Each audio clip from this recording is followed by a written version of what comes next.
பண்ணிட்டு வர்றார். அப்படி பண்ணிட்டு வரத்தே ஒரு தரம் சொப்பனம். அதுல பெரிய ருத்ர ஹோமம் பண்ண சொல்லி, பரமேஸ்வரனுக்கு பிரீதியான ருத்ரஹோமம் பண்ணு அப்படின்னு உத்தரவு பண்ண இவர் ருத்ரஹோமத்துக்கு ஏற்பாடு பண்ணினர். ருத்ரஹோமத்துக்கு ஏற்பாடு பண்ணின்னு இந்த 12 கலசம் வச்சு அதுல ஆவாகனம் எல்லாம் பண்றதே இந்த சொப்பனத்துல என்ன ஒரு உத்தரவும் வந்ததுன்னா, 12 கலசம் வச்சு ருத்ரஹோமம் பண்ணு, அந்த கலசத்துல சர்ப்பங்களாமும் ஆவாகனம் பண்ணு அப்படின்னு, சர்ப்ப மந்திரங்கள்னால நாகதேவதையும் ஆவாகனம் பண்ணு அப்படின்னு வந்தது. இவர் அந்த 12 கலசத்துல ருத்ரனையும் ஆவாகனம் பண்ணி சர்ப்பத்தையும் ஆவாகனம் பண்ணினா ஆச்சரியம், எல்லாரும் பயப்படுறாப்புல ஒரு 12 பாம்பு கிடு கிடு கிடு கிடுன்னு சரசரன்னு வந்தது. இந்த 12 கலசத்துலயும் ஒன்னொன்னு சுத்தின்னு படத்தை எடுத்துன்னு ஆட ஆரம்பிச்சுட்டுன்னு கொடுத்து, இந்த ஜபம் ஹோமம் எல்லாம் முடிகிற வரைக்கும் அப்படியே இருந்தது. அதுக்கப்புறம் போயிடுத்து, எல்லாம் வந்த வழியிலே போயிடுத்து. அன்னிலேருந்து இப்படி இவர் எங்க பூஜை பண்ணினாலும் எப்படி பண்ணினாலும் உடனே இந்த சர்ப்பம் வருது பாம்பு வருது அப்படிங்கிறது ரொம்ப சகஜமா போயிடுத்து. இது எல்லாருக்குமே ஒரே ஆச்சரியம். இவர் இந்த ஆஞ்சநேய தாசர் பூஜை பண்றாரு அப்படின்னா பாம்பு வந்துடும் அப்படின்னு, இவர் எப்பப்ப சங்கல்பிக்கிறாரோ நினைக்கிறாரோ அப்பெல்லாம் இந்த சர்ப்பம் வந்துடும். அப்படிதான் இந்த வந்திருக்கு. இந்த வருஷம் 67ஆம் வருஷம் என்ன பண்ணினா அப்படின்னா, ஸ்ரீசைலத்துல இந்த மல்லிகார்ஜுனேஸ்வர கோவில் இருக்கிற நிர்வாகஸ்தர்கள்லாம் இந்த குண்டூர்ல இருக்கிற இந்த ஆஞ்சநேய பக்தரோட தாசரோட பெருமையை கேள்விப்பட்டு அவருக்கு லெட்டர் போட்டிருந்தா, நீங்க இந்த சிவராத்திரிக்கு இங்க லட்சக்கணக்கான ஜனங்கள் வருவா, அப்போ அந்த சமயத்துல நீங்க இங்க பூஜை பண்ணணும், சிவராத்திரி பூஜை பண்ணணும். அப்ப பண்றதே இது மாதிரி பாம்பு வரவழிச்சு இங்க பூஜை பண்ணினா இங்க பாக்குறவாளுக்கும் ஒரு அபூர்வமா இருக்கும், தரிசனம் கிடைக்கும், அதனால நீங்க இங்க பண்ணணும் அப்படின்னு இவருக்கு லெட்டர் போட்டிருந்தா. இவரும் சிவராத்திரிக்கு இங்க வரதா இருந்தது. ஆனா சிவராத்திரி தரிசனத்துக்காக பெரியவா அங்க ஸ்ரீசைலம் வரான்னு தெரிஞ்சோன்னு பெரியவாளும் வரத்தே எக்கச்சக்கமா கூட்டம் இருக்குங்கிறதுனால இந்த கோவில் நிர்வாகஸ்தர் என்ன பண்ணா, இப்ப வர வேண்டாம் அப்படின்னு சொல்லிட்டா. இந்த வெங்கடேஸ்வர சாஸ்திரிக்கு சிவராத்திரிக்கு பெரியவா ஸ்ரீசைலம் வந்திருக்கான்னு தெரிஞ்சோன்னு தான் பெரியவாளை தரிசனம் பண்ணணும் அப்படின்னு அவருக்கு ஒரு ஆசை இருந்தது. சிவராத்திரிக்கு ஸ்ரீசைலம் வரலன்னா அவர் வீட்டிலேயே குண்டூர்ல பூஜை பண்றாரு. அப்படி கலசத்துல ஆவாகனம் பண்ணி பூஜை பண்றதே பாம்பு வந்துடுத்து. 5 பாம்பு வந்தது. 5 பாம்பு வந்தது. அந்த பூஜையில சிவராத்திரி பூஜை முழுக்கலும் இருந்தது. எல்லா பூஜையும் ஆனோன்னு அதுல 4 பாம்பு போயிடுத்து. திரும்பி வந்த வழி ஒரு பாம்பு மட்டும் அப்படியே தங்கிது. அந்த பாம்பை தான் இப்போ ஒரு பொட்டியில போட்டு தூக்கின்னு வந்திருக்கு. இந்த பாம்பும் இருந்தோடனே சிவராத்திரி ஆயிடுத்துன்னு பெரியவா அங்கேயே இருக்கா அப்படின்னு தெரிஞ்சோடனே இந்த பொட்டிக்குள்ள ஒரு அலுமினியம் பொட்டி, இந்த ஸ்கூல் பாக்ஸ் இருக்குமே, அது மாதிரி போட்டு நேரம் எடுத்துன்னு இவர் ஸ்ரீசைலத்துக்கு வந்துட்டு பெரியவாள்கிட்ட இதை சொல்லி காமிச்சு அனுகிரகம் வாங்கிக்கணும், தரிசனம் பண்ணணும் அப்படிங்கிறதுக்காக அழைச்சின்னு வந்திருக்கார். இப்படிதான் இவர் இந்த குண்டூர்லேருந்து இந்த சிவராத்திரி சமயத்துல அது ஆனோன்னு இந்த ஸ்ரீசைலத்துக்கு வந்தது. இதெல்லாம் இந்த வெங்கடேஸ்வர சாஸ்திரி பரந்திரன் குழுவினர்கிட்ட சொன்னான். அப்படிதான் இங்க தரிசனத்துக்கு வந்து பெரியவாள் அங்க தரிசனம் பண்ணி இங்க இருக்கேன் அப்படின்னு. இவாளுக்கு ஒரு ஆசை, இத்தனை சொல்றார், பாம்பு வந்த கதையை சொல்றார், எல்லாம் சொல்றார். ஆனா அந்த பாம்பு இன்னும் பொட்டிக்குள்ளேயே இருக்கு, அதை திறந்து காமிக்க மாட்டேங்கிறாரு அப்படின்னு. இவா பிரார்த்தனை பண்ணோன்னு என்ன பண்ண, இந்த பொட்டியை திறந்தா வெளியில ஒரு பாம்பு எத்தனைன்னா ஒரு 7 அடி நீளத்துக்கு ஒரு நல்ல பாம்பு. பரணிதரன், பாப்ஜின்னு அவரோட ஃப்ரெண்டு, இன்னும் சில பேர்லாம் போயிருக்கா, எல்லாரும் உட்கார்ந்துன்னு இருக்கா. இது பாம்பு கதையை பத்தி யார்ட்டேன்னு சொல்றதே கேட்கறதே ஏதானு பார்த்தா நமக்கு வேணா த்ரில்லா இருக்கும், சந்தோஷமா இருக்கும். ஆனா எழுத்தாப்புல கை பிடிக்கிற இடத்துல ஒரு 7 அடி நீளத்துக்கு ஒரு பாம்பு படம் எடுத்துன்னா எப்படி இருக்கும்? இவாளுக்கெல்லாம் ஒரு திகிலா பெடுத்து பயமா பெடுத்து அது வருது. எல்லாரையும் படம் எடுத்துன்னு விசுன்னு 2 அடிக்கு தூக்கின்னு படம் எடுக்கிறது. 7 அடி பாம்பு 2 அடிக்கு தூக்கின்னு படத்தை எடுத்தா இவாளுக்கெல்லாம் கலக்கமா இருக்கு, நடுக்கமா இருக்கு. ஆனா அந்த வெங்கடேஸ்வர சாஸ்திரியா அவ குடும்பத்துல வந்திருக்காளோ, இந்த வீட்டுல சின்ன குழந்தைகள்லாம் இருக்கு, எல்லாம் ஒண்ணும் அதை பத்தி கவலையே படலை. என்னமோ நம்ம வீட்டுல ஒரு குழந்தை விளையாடுறாப்புல நினைச்சுட்டு இருக்காவ. இப்படி இல்லாம இருந்தது.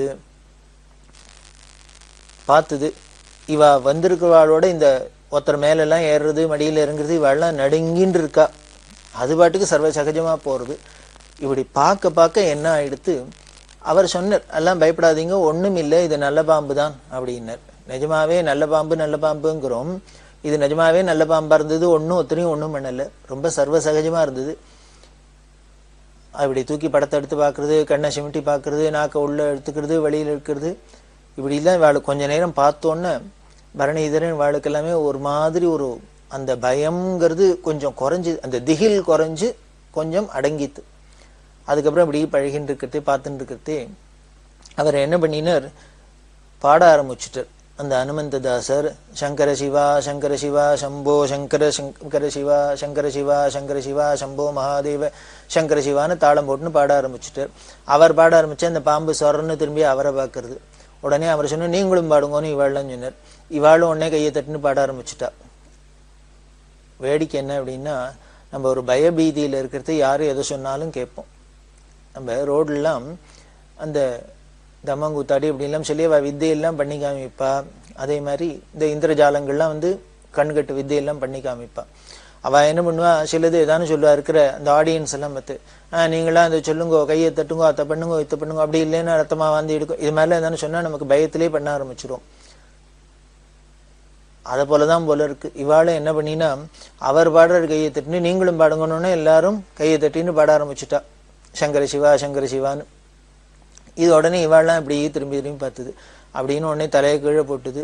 நேரம் ஊந்து பரணிதரன் மடி மேலே ஏறித்து இப்படி விளையாடுத்து, இங்க போறது அங்க போறது இப்படி பண்ணித்து. ஆனா ஒருத்தரையும் ஒன்றும் பண்ணல. அவர் பரணிதன் சொல்லுவார், அது பயபக்தி பயபக்திம்போம். சின்ன வயசுல நமக்கு சுவாமி எல்லாம் பார்த்து என்ன பண்ண, பக்தி வரணுங்கிறதுக்காக உமாச்சி கண்ணை குத்துரும், அத்தை பண்ணும் இத்த பண்ணலாம், பயமுறுத்தியே நமக்கு பக்தியை வரவழிப்பா. இது நமது மதத்தோட நமது தேசத்தோட ஒரு பெரிய பிளஸ் பாயிண்ட்னு தான் சொல்லணும். அந்த சின்ன வயசுல அறியாத பருவத்துல நமக்கு சாமி கண்ணை குத்தும் மாச்சி கண்ணை குத்தும்னு சொல்லி பயத்தும் காட்டியே நமக்கு பக்தியை வளர்க்குறா. இப்ப என்ன ஆயிடுறதுன்னா, பயத்தினால பக்தி வந்துடுறது. ஆனா நமக்கு கொஞ்சம் அறிவு வளர வளர வளர என்ன ஆயிடுறது, இந்த முதிர்ச்சி வர வர அந்த பயம் போயிடுறது. ஆனா பக்தி மட்டும் நின்றுடுறது. அது அதிசயம் தானே. நமக்கு ஏதோ சாதாரணமா நினைச்சுட்டு இருக்கிறோம். இன்னும் உமாச்சி கண்ணை குத்துமா, குழந்தையில பயமுறுத்தி தான் பக்தி வளர்க்கணுமா அப்படின்னு. அது பயமுறுத்தி வளர்க்கறது தான் பின்னால நிற்கும் அப்படின்னு தெரியுது.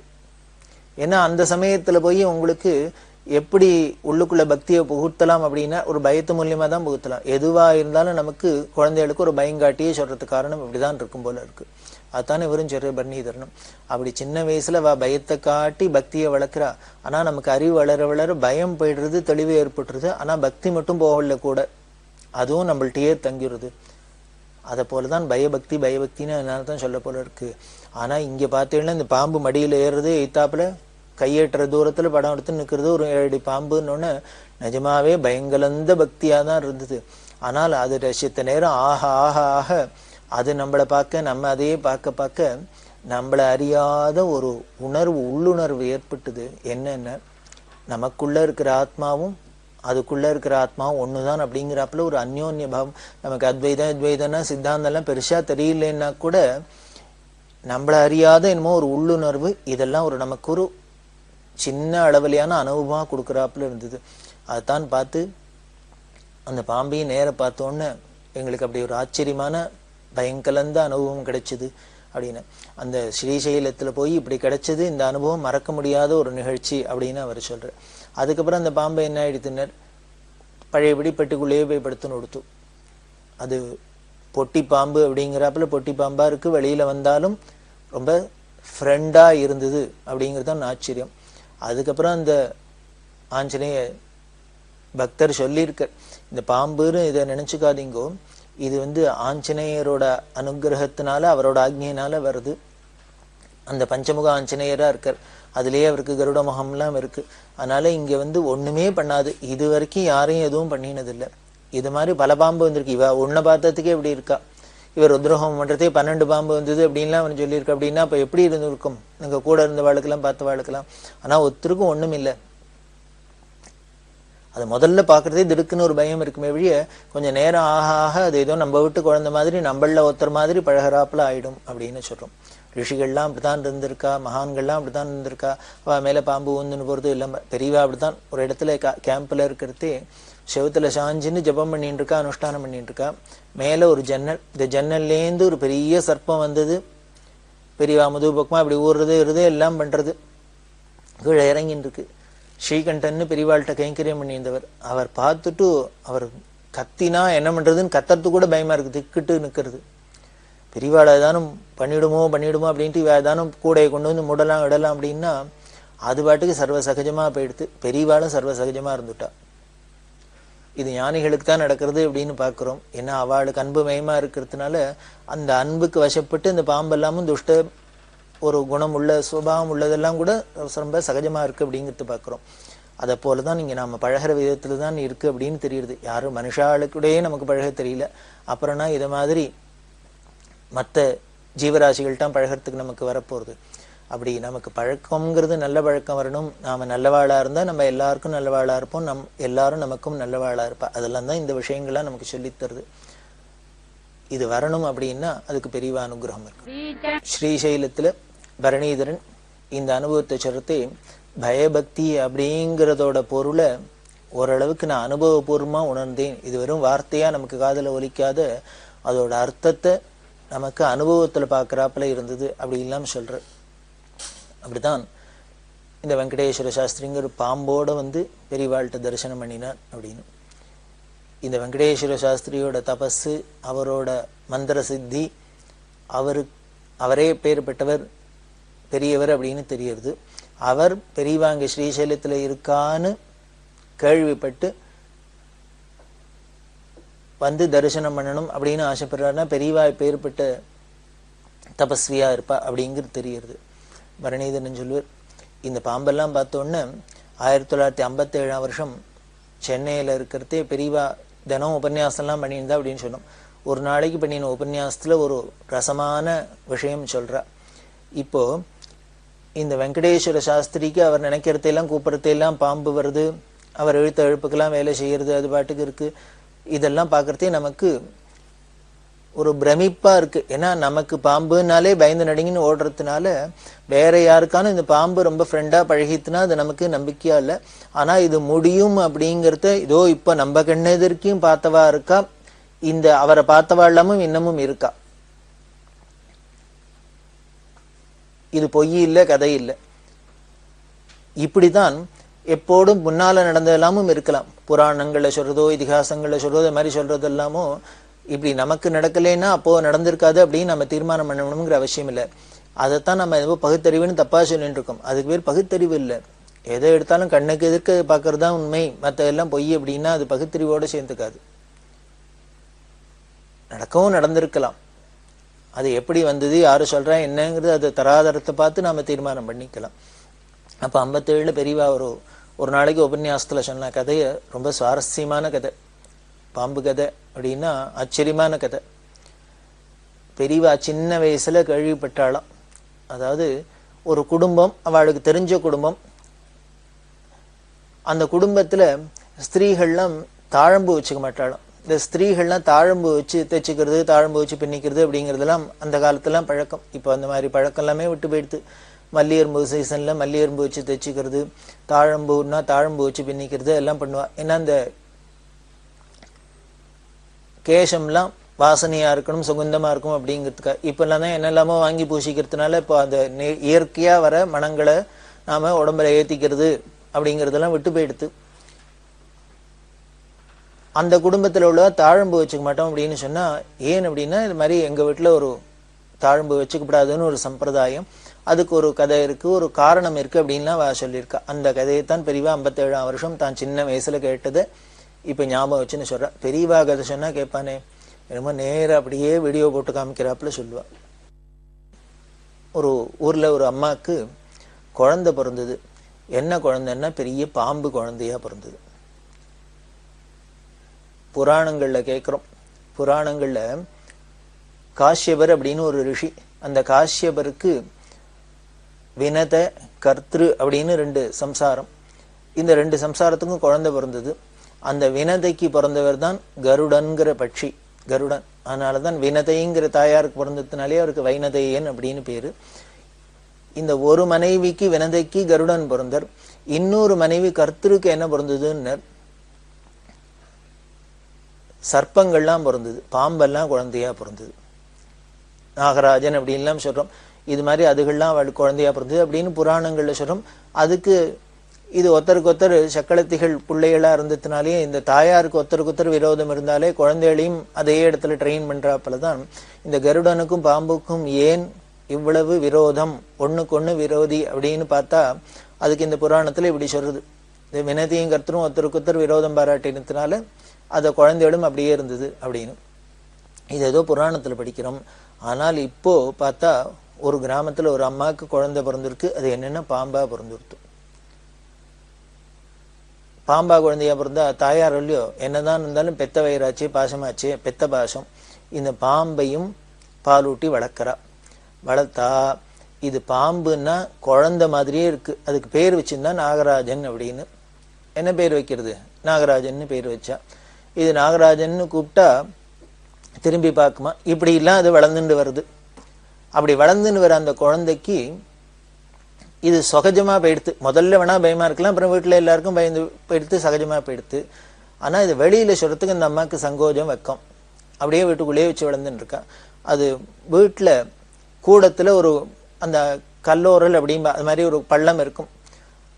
அதுக்கு தான் 10:30 மணிக்கு தினம் 10:10:30 மணிக்கு தினம் பால் காய்ச்சி விடுற வழக்கமா. அது டான்னு அந்த இடத்துக்கு பாலை குடிச்சிட்டு போயிடும். அந்த சுத்தின்னு இருக்கும். அப்புறம் அந்த வேலைக்கு பாலை சாப்பிடுவோம். இவ உறவுகார அவத்தருக்கு பக்கத்து கிராமத்துல கல்யாணம் வந்தது. அதுக்கு இவ அவசியம் போகவேன் இருந்தது. இந்த அம்மாவுக்கு தன்னோட பாம்பு குழந்தைய விட்டுட்டு போறதுக்கு மனசு வரல. ஆனா தூக்கி இன்னும் போக முடியாது. என்ன பண்றது?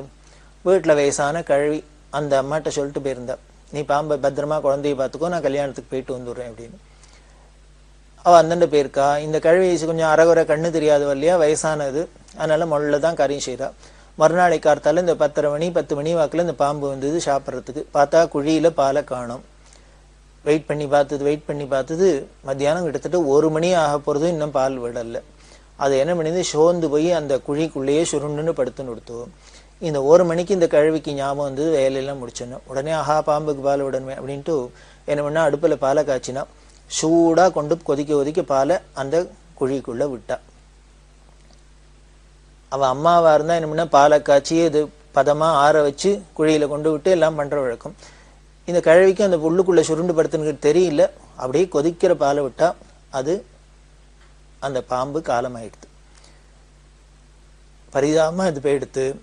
அங்க கல்யாண வீட்டுக்கு போயிருக்கா இல்லையா, அந்த பாம்போட தாயாருக்கு ராத்திரி படுத்துன்னு இருக்கிறதே கல்யாண வீட்டுல சொப்பனம். என்னன்னா, இந்த பாம்பு அம்மா இது மாதிரி ஆயிடுத்து, பாட்டி தெரியாத பாலை விட்டுட்டா, நான் போயிட்டேன், என்னை பக்கத்துல இருக்கிற தோட்டத்துல தாழம்பு தோட்டத்துல என்ன புதைச்சுடும், நான் உங்களுக்கு தெய்வமா இருந்து அனுகிரகம் பண்றேன் அப்படின்னு சொல்லிட்டு சொப்பனம் கலைஞ்சு போயிடுது. உடனே இவ வீட்டுக்கு ஓடி வர.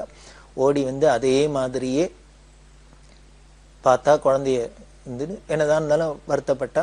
அந்த பாட்டியும் வருத்தப்பட்டா தெரியாத ஆயிடுத்துன்னு. அதுக்கப்புறம் அவங்க தாழம்பு காட்டுல புதைச்சு எல்லாம் பண்ணினா, அன்னியிலேருந்து அது ஞாபகமா நாங்க யாரும் தாழம்பு உபயோகப்படுத்துறது இல்லை அப்படி எல்லாம் சொன்னாலும் இந்த கதையெல்லாம் சொல்றா. இப்பவே நடந்திருக்கு அப்படின்னா, குழந்தையாவே பிறந்து இருந்திருக்குன்னா நம்ம மந்திரத்துக்கு கட்டுப்பட்டு ஏன் வராது?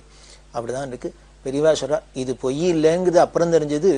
நார்த் ஆர்காடு ஜில்லால நான் வந்துட்டு பாக்குறதே போலூர் கிட்ட அந்த குடும்பத்தை சேர்ந்தவா இன்னும் இருந்தா அவ தரிசனம் பண்றா. அப்படி இப்படி எல்லாம் ஒரு நிகழ்ச்சி பெரியவாளோட சரித்திரத்துல நமக்கு கிடைக்கிறது.